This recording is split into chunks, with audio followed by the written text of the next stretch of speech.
very good to be with you again. This is Space City. Everybody in Houston is excited about space. And today I have with me Dr. Jeff Sutton, who leads our space medicine. Dr. Sutton, tell me a little bit about the phone call that you have received from Dr. DeBakey about 40 years ago. Well, it wasn't quite 40 years ago, but I'd be glad to tell you. First of all, thank you so much and welcome to this beautiful physical space facility that we have. The phone call that I received was about 25 years ago. And at the time, I had become aware of a new institute that NASA was forming, the National Space Biomedical Research Institute. And there was a competition for this institute, and Baylor College of Medicine won the competition. And there was a consortium of institutions.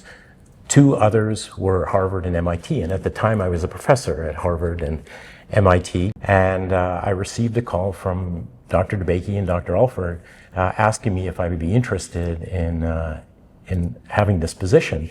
The next thing I knew, I was coming down to Houston in the summer, a hot day like today, and within a very short period of time, I was appointed to the position, which I held for 16 years. That's wonderful. That's a great story. And from my perspective, you were the right choice because I think that you are the only person who has graduate degrees in theoretical physics and medicine.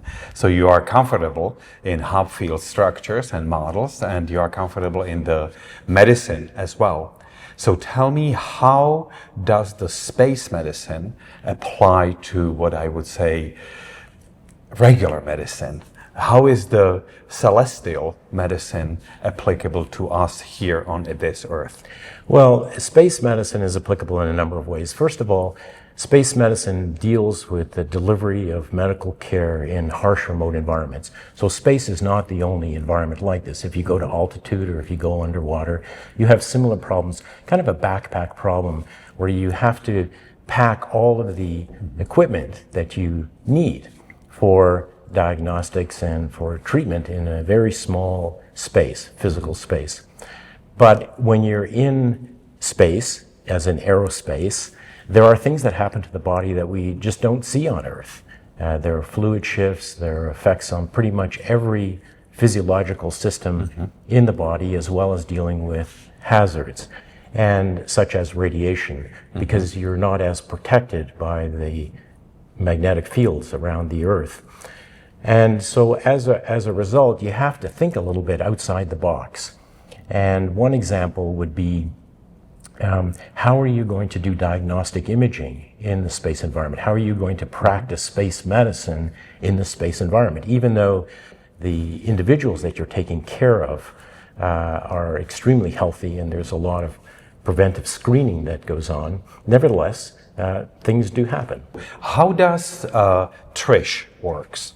TRISH is a follow-on institute to NSBRI. So NASA was very happy with the success of the first institute and had an open competition, and we were extremely fortunate to win that. And the way that TRISH works is in a similar way. Basically, we leverage the investment that the country has made in biomedical research, and we bring together the best and brightest to work on solving problems that address very high risk to NASA regarding human health and performance in space. So has this been somehow connected to, I think you were one of the people who described the SANS, the spatial neuroocular syndrome? Right. So the spaceflight associated neuroocular syndrome is a syndrome that is associated with long duration spaceflight. So up until the time that the former Soviet Union and the Russians began flying cosmonauts for longer durations, and then the United States and other international partners on the International Space Station began to see issues related to the eye, to the retina in particular. We didn't really know what the cause of this was at the time, and still we're not 100% sure what the cause is. For example, there was new exercise equipment that put heavy loads on individuals, but it seems to be related to the fluid shifts that take place There's a headward fluid shift that happens if ever you see pictures of the astronauts in space environment. I mean, they always have this glow around them because the wrinkles go away and there's a little bit of fullness in their face. Well, we take a very holistic approach. I mean, clearly space medicine is interdisciplinary. And that's, for example, why at Baylor College of Medicine we have a center and not a department. Yeah. So you have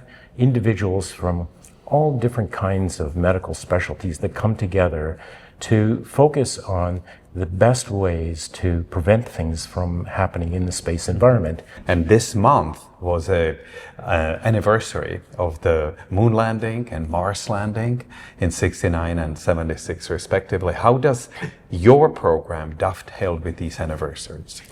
Well, the TRISH award was made on July 20th of 2016, exactly 10 years ago to the day.